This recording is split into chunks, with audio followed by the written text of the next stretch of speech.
Lord. క్రీస్తునందు దేవుని బిడ్డలకు మన ప్రభువును రక్షకుడైన యేసుక్రీస్తు నామములో సర్వశుభాలు వందనాలు తెలియజేస్తూ ఉన్నాం. రండి, వాక్య జ్యోతి కార్యక్రమానికి మిమ్మల్ని ప్రేమతో ఆహ్వానిస్తూ ఉన్నాం.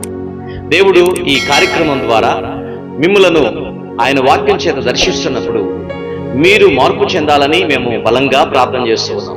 దేవుడు అత్యంతమైన కృప, అత్యంతమైన మహిదైశ్వర్యంలో మనము ఆరాధికులుగాను ప్రార్థనాపరులుగాను నిలబడి దేవుని రాజ్యములో మనము దేవునిని సంపూర్ణంగా ఆరాధించే వ్యక్తులుగా మలచబడాలని ఈ యొక్క కార్యక్రమం యొక్క ముఖ్య ఉద్దేశం. దేవుని హృదయంలో ఉన్న విషయాలను, ఆయన మనసులో ఉన్న తలంపులను తెలుసుకోవటమే ఈ యొక్క కార్యక్రమం యొక్క ముఖ్య ఉద్దేశం. దేవుని యొక్క ఉద్దేశాలు నీ పట్ల ఏమై ఉన్నాయో మీరు ఎరిగి ఆయన ఎటువంటి ఆరాధనను ఆయన కోరుకుంటున్నాడు, ఎటువంటి హృదయాన్ని ఆయన ఎక్స్పెక్ట్ చేస్తున్నాడు, ఎటువంటి మనసు కలిగి మనం జీవించాలని ఆశపడుతున్నాడో దానిని మనం అవగాహన చేసుకోవాల్సిందిగా మనం చేస్తూ ఉన్నాం. రండి, ఈరోజు 18వ కీర్తన గురించి మనం ధ్యానం చేయబోతున్నాం.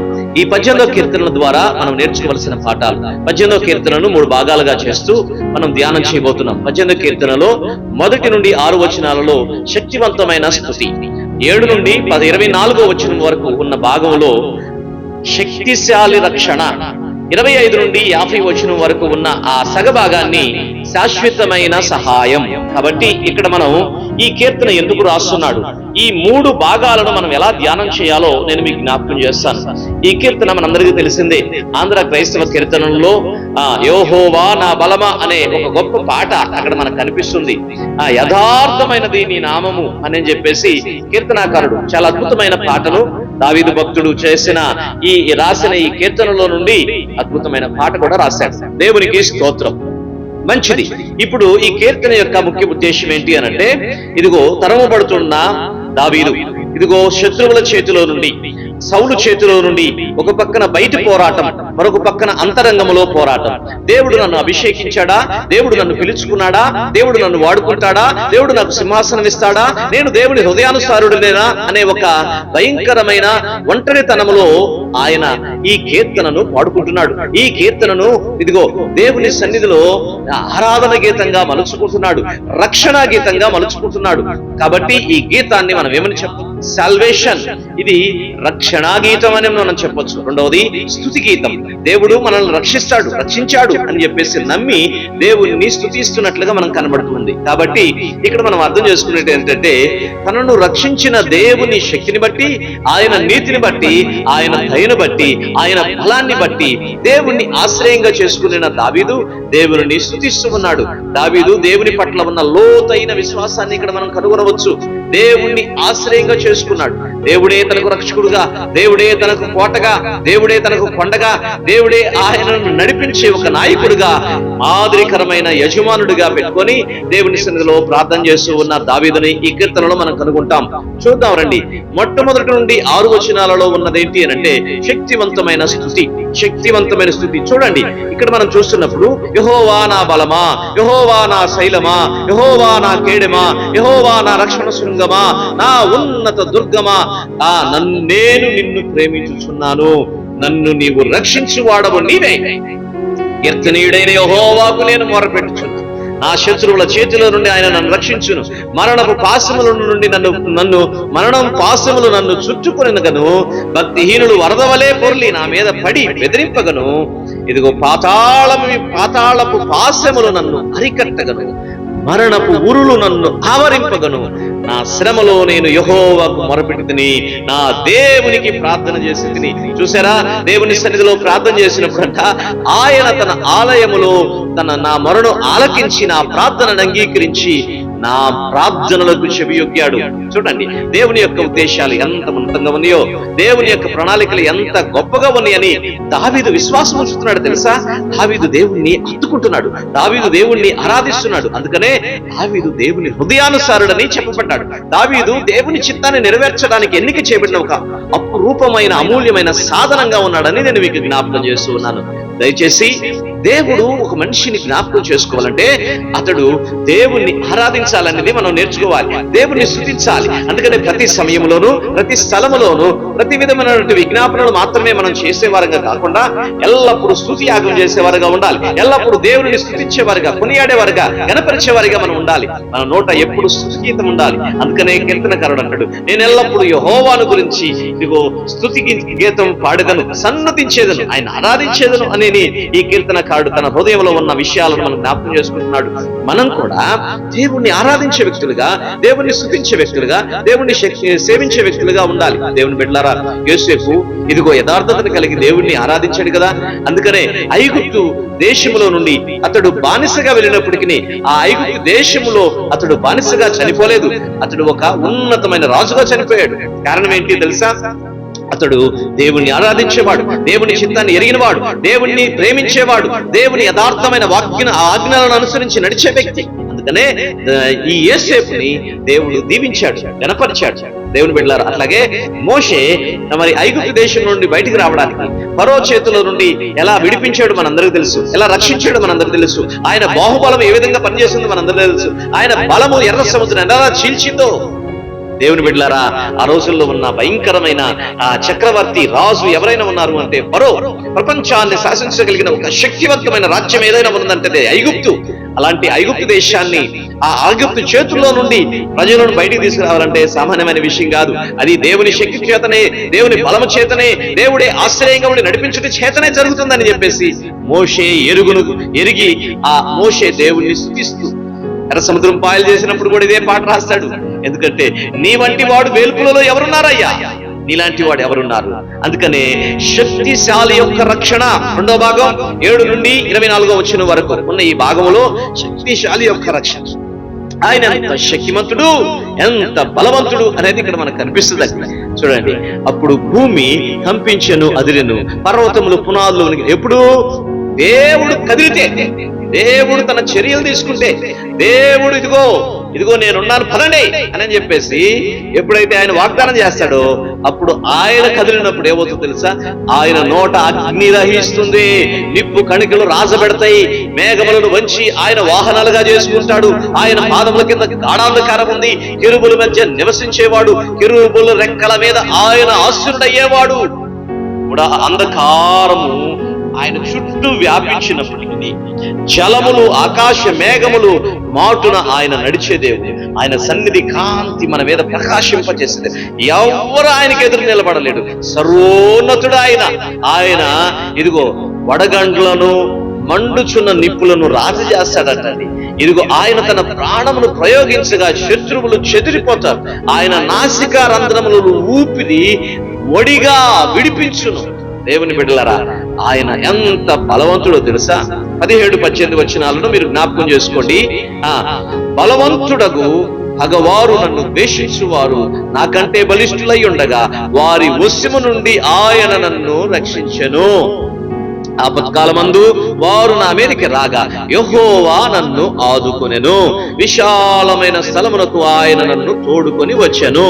నేను ఆయనకు ఇష్టుడను గనుక ఆయన నన్ను తప్పించెను. 20వ వచనం, నా నీతిని బట్టి యెహోవా నాకు ప్రతిఫలమిచ్చెను, నా నిర్దోషత్వమును బట్టి నాకు ప్రతిఫలమిచ్చెను.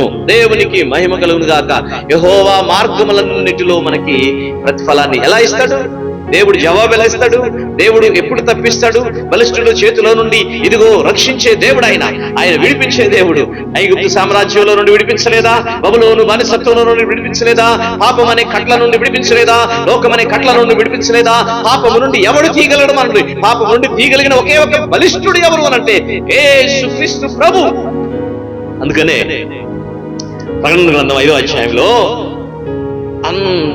ఈ యోహాను భక్తుడు ఒక దర్శనాన్ని చూసి ఏడుస్తున్నాడు. ఏమని ఏడుస్తున్నాడంటే, గ్రంథపు చుట్టను విప్పటానికి యోగ్యత పొందినడు ఒక్కడు కూడా లేడు. ఎవరు యోగ్యుడు అని చెప్పేసి యోగ్యత గల వాడిని వెతుకుతుంటే ఇదిగో 12 గోత్రాలలో ఎవరు కనబడలేదంట. అప్పుడు ఏడుస్తూ ఏడుస్తూ ఏడుస్తూ ఏడుస్తూ ఓ చిన్న పిల్లడు ఏడిచినట్టు ఏడుస్తూ ఉంటే దేవదూత అంటుంది, బలిష్ఠుడైన దేవదూత అంటుంది, ఇదిగో ఒక ఆయన యోగ్యత పొందాడు, ఆయన తన స్వరక్తమిచ్చి తన జనులలో నుండి, ప్రతి జనములో నుండి, ప్రతి జాతిలో నుండి ప్రజలను కొని ఆయన సాక్ష్యము ద్వారా, ఆయన రక్తము ద్వారా ఆయన ప్రతి వంశాన్ని ఆయన ఇదిగో పరలోక రాజ్యానికి వారసులుగా చేయడానికి, ఈ గ్రంథాన్ని విప్పడానికి, గ్రంథములో ఎవరి పేర్లు ఉన్నాయో వాటిని చదవడానికి యోగ్యత పొందాడు, అధికారం పొందాడు. Who is this man? Who is this fellow? This is the Jesus of Christ, Jesus of Nazareth. నజరేయుడైన యేసు మాత్రమే యోగ్యత పొందిన వ్యక్తిగా మనకు కనిపిస్తాడు. Praise the Lord. కాబట్టి బలిష్ఠుల బలాన్ని తీసివేయగలిగిన, అంతకంటే బలిష్ఠుడైన, జయశాలి, ఆయన పేరు ఏంటి అంటే శక్తిశాలి అయిన రక్షకుడు. మన రక్షకుడు మనకు తోడై ఉంటాడు. ఇక మూడవ భాగాన్ని నేను మీకు జ్ఞాపకం చేస్తాను. ఈ మూడవ భాగాన్ని జ్ఞాపకం చేసే ముందుగా శక్తిశాలి రక్షణ ఎలా ఉంటుందో నేను 2 ఉదాహరణలు మీకు చెప్తాను. బబులోను దేశంలో ఆ 3వ అధ్యాయంలో 6వ అధ్యాయంలో మనం 2 సన్నివేశాలు చూస్తాం. 3వ అధ్యాయంలో అగ్నిగుండములో నుండి తన ప్రజలను ఎలా విడిపించాడు, 4వ మనిషిగా ఆయనే ఉండి షడ్రకు, మేషకు, అబేద్నెగోలతో పాటు ఆయనే ఉండి, ఆ శక్తిశాలే ఉండి ఒక్క ఎంటుగానైనా కౌరుకోలేదంటండి. ఎంత ప్రేమ కలిగిన వాడు, ఎంత శక్తిమంతుడు, ఎన్ని ఆపదల నుండి ఆయన తప్పించగలవాడు. ఓ హల్లెలూయా. అలాంటి శక్తిశాలి అయిన దేవుని మనం కలిగి ఉన్నందుకు దేవుణ్ణి మనం స్తుతించాలి. శక్తివంతమైన స్తుతి ఆరాధన చేయాలి. బలమైన ఆరాధకులుగా మనం మార్చబడాలి. ఇక 2వ భాగంలో 6వ అధ్యాయంలో సింహాల నోటి నుండి ఆయన విడిపించాడు కదా. ఈరోజు మరణ బంధకాల నుండి, పాప బంధకాల నుండి, అగ్నిగుండము నుండి తప్పించగలిగిన దేవుణ్ణి మనం ఆరాధిస్తున్నామా? ఆశ్చర్యకరుడైన దేవుణ్ణి, బలవంతుడకు దేవుణ్ణి, శక్తిశాలి అయిన దేవుణ్ణి, ఆ నిత్యుడకు తండ్రిని మనం ఆరాధిస్తున్నామా? ఎట్లా ఆరాధిస్తున్నాం? ఆయన ఇదిగో ఆయన ఎంత శక్తివంతుడు, ఆయన నోటి ఊపిరి ఎంత గొప్పది, ఆయన దేనిని వాహనాలుగా చేసుకుంటాడు, ఆయన బలం ఏం చేస్తుంది, ఆయన వదిలిన గాలి, ఉరుములు, శబ్దాలు ఏం చేస్తాయంటే యుద్ధాలే చేస్తాయండి. అది ఆయన గొప్ప, ఆయన గొప్పతనం, అది ఆయన బలం, ఆయన పరాక్రమం. అందుకనే ఆయనకు ఏమని పేరు అంటే సైన్యములకు అధిపతియగు యెహోవా అని పేరు. దేవునికి మహిమ కలుగుగాక. 3వ భాగంలో దేవుని ప్రేమను గురించి మనం చూస్తాం. 25వ వచనం కాడ నుంచి 50వ వచనం వరకు 18వ అధ్యాయంలో శాశ్వతమైన సహాయం, శాశ్వతమైన సహాయం.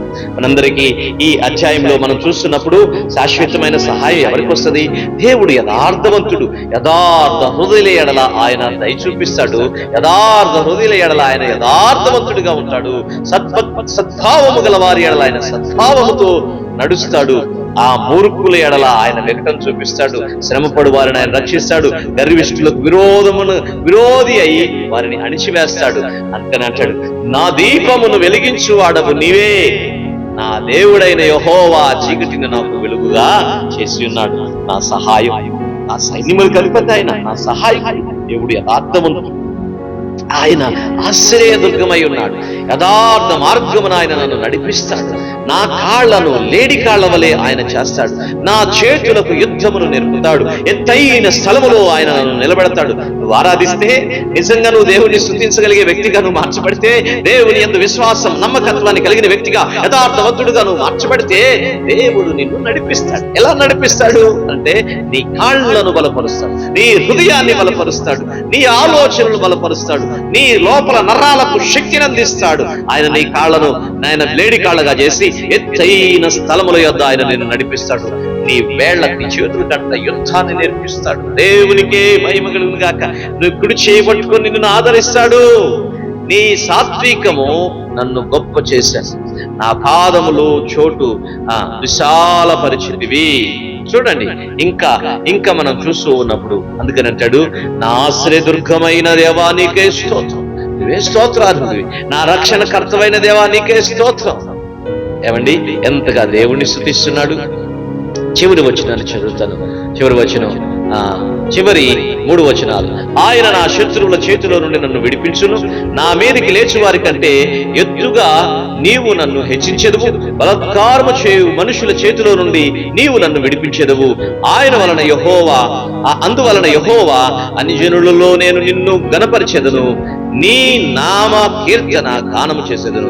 నీవు నియమింపబడిన రాజునకు గొప్ప రక్షణ కలుగు చేయవాడవు, అభిషేకించిన దావీదునకు ఆయన సంతానమునకు నిత్యము కనికరము చూపువాడవు. కాబట్టి ఆయన నిత్యము శాశ్వతమైన సహాయకుడు. దేవుని బిడ్డ, నీకు కూడా సహాయం చేయటానికి ఆయన ఇష్టపడుతున్నాడు. దావీదుకి దేవుడు అన్నాడు, ఇదిగో శాశ్వతమైన కృప నేను నీకు అనుగ్రహిస్తాను, నీ సింహాసనం నిత్యం స్థిరపరుస్తాను. దావీదు అబ్రహాముతో దేవుడు అంటాడు, అబ్రహాము నీ తరాలన్నీ దీవించబడతాయి, నేను నీకు తోడై ఉంటాను, నీ సంతానాన్ని నేను గొప్ప జనముగా చేస్తాను. That is the ultimate promise of God. దేవుని యొక్క నిత్యమైన వాగ్దానమై ఉన్నది. శాశ్వతమైన దేవుడు శాశ్వతమైన సహాయం చేసి శాశ్వతమైన వాగ్దానాలు ఇచ్చి శాశ్వతమైన కృపతో నిన్ను దీవించే దేవుడు. అటువంటి కృప నీకు సమృద్ధిగా కలగాలి అంటే నీవు ఏమవ్వాలంటే శక్తివంతమైన ఆరాధికుడుగా మార్చబడాలి.